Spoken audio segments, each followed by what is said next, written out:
Good morning. Good evening. Good afternoon, and remember, Context is Everything Media Network founder and CEO John Michael is reading a textbook cover to cover. And today, we're 6 episodes away from being done with the textbook. And this is not like I'm relishing being done with the textbook. This is a journey. And the journey's just beginning. The textbook ends, and then context is more established. Context is more established. That gives me some starting point to talk about modern events. I'll do that sometimes. I'll do that once a week. Today, we're here on section 3 of chapter 36, second to last chapter of the book, by the way. 3 nations, a closer look. And this is Africa in between the years 1945 and 2001. That's the topic of the chapter. I don't know what the 3 nations are yet, because it doesn't say in the heading, and I haven't read this yet. Here we go. We begin, and I read now. Please subscribe. Thank you. 68 subscribers. 68. Very good. 69. Very good. 70? 2 thumbs up. Please subscribe if you're here and you enjoy my candor. I will talk about other things. The Context is Everything Media Network is an expansive network of shows that is just beginning, and as I finish this textbook with context more established, context will continue to grow. Please subscribe. Thank you. 3 nations, a closer look. Setting the scene. Nigerian poet John Pepper Clark saw his nation torn by civil war. In one poem, he chronicled both the obvious effect and unseen costs of the war. The casualties are not only those who are dead, they are well out of it. The casualties are not only those who are wounded, though they await burial by installment. The casualties are not only those led away by night. The cell is a cruel place. The casualties are many, and a good number well outside the scenes of ravage and wreck. We fall, all casualties of the war, because we cannot hear each other speak, because our eyes have ceased to see the face from the crowd. John Pepper Clark, The Casualties. Nigeria was only one of many African nations that suffered a disastrous civil war after independence. In this section, we will take a closer look at Nigeria, the Democratic Republic of Congo, formerly called Zaire, and Tanzania. Those are the 3 nations, a closer look. Their experiences, resources, populations, and leaders differed, but through their efforts to modernize, they illustrate the patterns that were common during the post-independence years.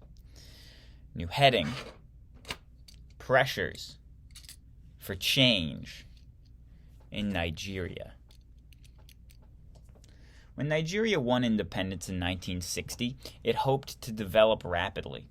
This large West African nation had rich resources, especially oil. Its population was the largest in Africa, south of the Sahara, given its potentially strong internal market. Giving it a potentially strong internal market. Its fertile farming areas produced exports of cocoa and palm oil, as well as food crops. The Niger and Benue rivers provided a good transportation network. A diverse population. Nigeria's borders, drawn in colonial times, lumped together 250 ethnic groups. Several regional groups competed for power.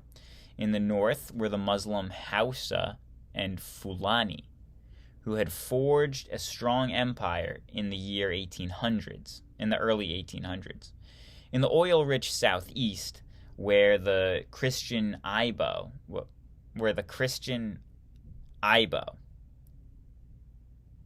In the oil-rich southeast were the Christian Ibo, IBO.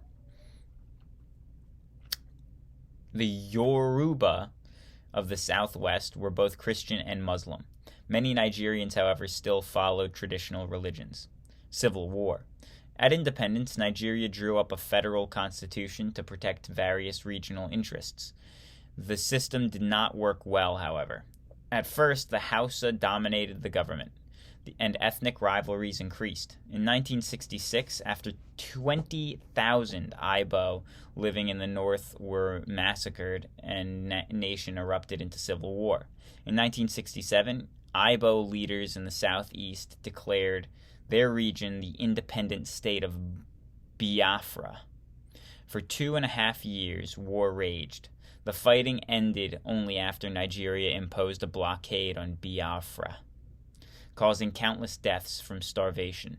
By 1970, when Biafra surrendered, the conflict had taken almost 1 million lives. Economic recovery. In the 1970s, oil boom helped Nigeria recover from the war. With its massive oil wealth, the government spent lavishly on development projects. It set up industries, including the steel mill, auto assembly plant, and petrochemical works. To pay for prestige projects like a new capital, it also borrowed heavily from the West. Rural people followed into the cities. Rural people flooded into the cities, hoping to share in the economic boom. Between 1960 and 1985, Lagos, the capital, grew from 500,000 to more than 6 million in 25 years. It's quite the boom. By 1997, the population was more than 11 million, and some experts predict that by 2005, Lagos would be one of the 5 largest cities in the world. Why don't we take a look, folks? Lagos. How do we spell this? Lagos. Population 2023. Lagos's population in 2023 is 15.9 million people. Let's see. Top 10 cities by population.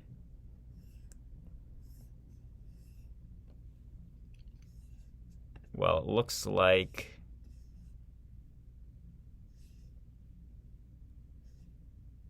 is this in order?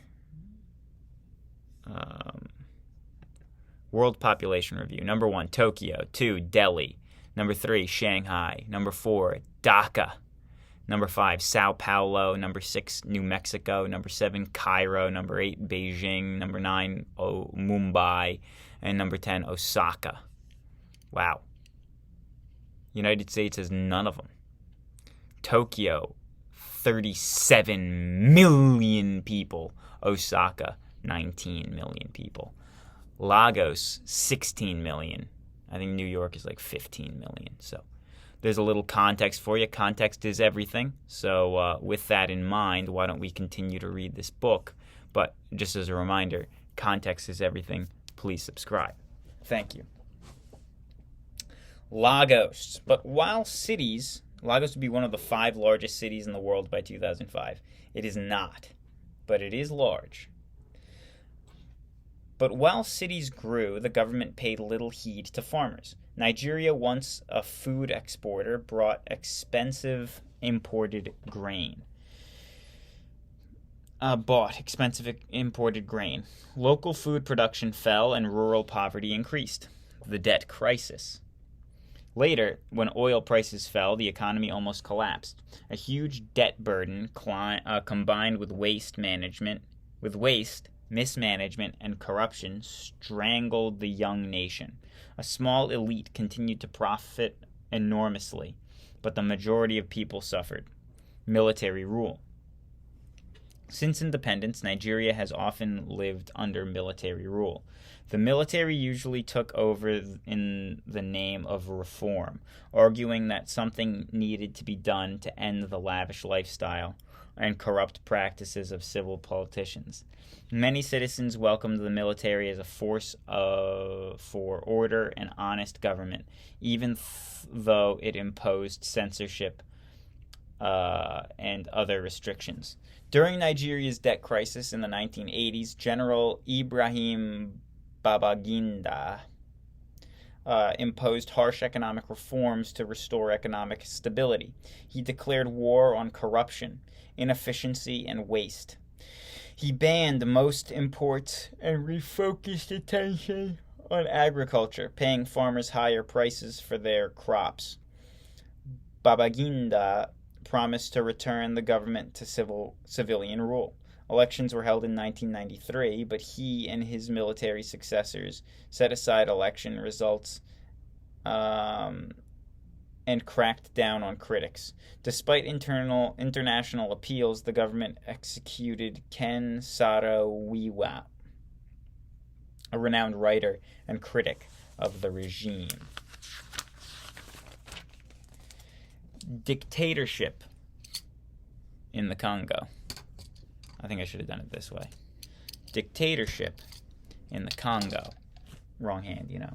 Dictatorship in the Congo. After World War II, Belgium was determined to keep the Congo, its huge colony in Central Africa. As a result, it did nothing to prepare the colony for freedom. Then, in 1960, fearing a struggle like the French War in Algeria, Belgium suddenly rushed the Congo to independence. The unprepared nation soon plunged into civil war. Freedom in war. Physically, the Congo had many advantages. It had rich resources, including vast tropical rainforests, plantations, and great mineral wealth. Cobalt? The immense Zaire River and its tributaries flowed from the interior to the coast, providing water resources as well as an extensive transportation network. Yet the new nation included some 200 ethnic groups and had no sense of unity. At independence, more than 100 political parties sprang up. The represented diverse regional and ethnic groups. Within months after independence, the nation split apart. Mobutu gains power. Civil war raged for almost 3 years before UN peacekeeper troops ended the worst fighting in 1963. 2 years later, an army general, Mobutu Sese Seko, seized power and imposed some kind of order. He renamed the nation Zaire, meaning Big River. For the next 34 years, Mobutu built an increasingly brutal dictatorship. He bilked the treasury of billions, slaughtered rivals, and ran the economy into the ground. Copper and diamonds mines closed, and agriculture declined. Zaire's currency became worthless, and its people were compelled to return to a barter economy. Lawlessness regained, and most people lived in agonizing poverty. Mobutu survived in power in part because his strong anti-communist stance won favor in the West during the Cold War. Also, to many people, he represented order. Despite economic misery and bad government, Mobutu clung to power. A new leader. In the late 1990s, ethnic violence in neighboring Rwanda and Burundi spilled over into eastern Zaire. Finally, in 1997, rebels led by Laurent Kabila forced Mobutu from power. Kabila renamed Zaire the Democratic Republic of Congo. A year later, civil war broke out again. In 1999, the United Nations authorized 500 military advisors in the hope of forming a peacekeeping mission for the nation. Tanzania. Experiment in Socialism. New heading. In sharp contrast to Zaire, greedy and corrupt dictators, Tanzania's first president, Julius Nyerere, set out on a high-minded crusade. Tanganyika had been a German colony until World War I, when it was transferred to British control. After independence in 1961, nationalist leaders hoped for great changes for their country, which became known as Tanzania. Nyerere's goals included improving rural life, building a classless society, and creating a self-reliant economy. To carry out his program, Nyerere embraced what he called African socialism. This system was not a Western import, he declared, but was based on African village traditions of cooperation and shared responsibility. Nyerere was a strong supporter of women's rights, claiming that their subservient position was inconsistent with other social concepts of equality of all human beings. In the 1960s, Nyerere introduced a command economy, nationalizing all banks and foreign-owned businesses, drawing on traditional images of community. He emphasized the idea that Tanzania was a rural society where improvement will depend largely upon the efforts of the people in agriculture and village development. Nyerere also tried to prevent the rise of wealthy elite. One-party rule. At independence, Tanzania was largely a large country with plenty of land and labor, but very little capital or technology. Its main exports were coffee, cotton, tea, and tobacco. Most people worked as farmers or herders. Tanzania included about 120 ethnic groups. Most groups were small, however, and the country escaped the type of conflicts that ravaged Nigeria and Zaire. To promote unity, Nyerere set up a one-party system. Under this system, several candidates could run for each office. They were permitted to debate any topic except those related to ethnic or regional issues. Mutual cooperation. Nyerere promoted the idea of ujamaa. In Swahili, the word means familyhood or mutual cooperation. Rural farmers were encouraged to live in large villages and to farm and land collectively. The government pledged to build roads and provide tools, clean water, healthcare, and schools. Under this arrangement, Nyerere believed output would increase. The government would then sell the surplus crops to towns or export them for sale in other nations. Nyerere's bold experiment did not work as planned. Many families refused to leave the land they had farmed for generations, so the government forced them to move to ujamaa villages. Those farmers who did relocate represented experts who tried to teach them to farm. In the end, farm output did not rise. Reforms.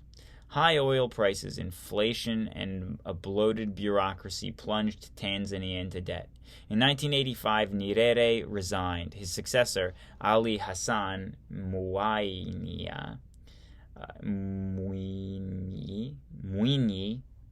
Ali Hassan Mwinyi introduced reforms. He cut government spending by reducing bureaucracy and privatized some businesses. These moves towards a market economy brought some improvements. Although it faced serious problems, Tanzania did have some success. Unlike that of many African nations, its food output did not decline. With foreign aid, the government provided basic services such as clean water, schools, and health care to many rural villages. Okay, that's it. Have a good day. God bless. Only 5 more episodes. Goodbye. Let's make it to 70 followers by then. How about that? Bye-bye. Love you.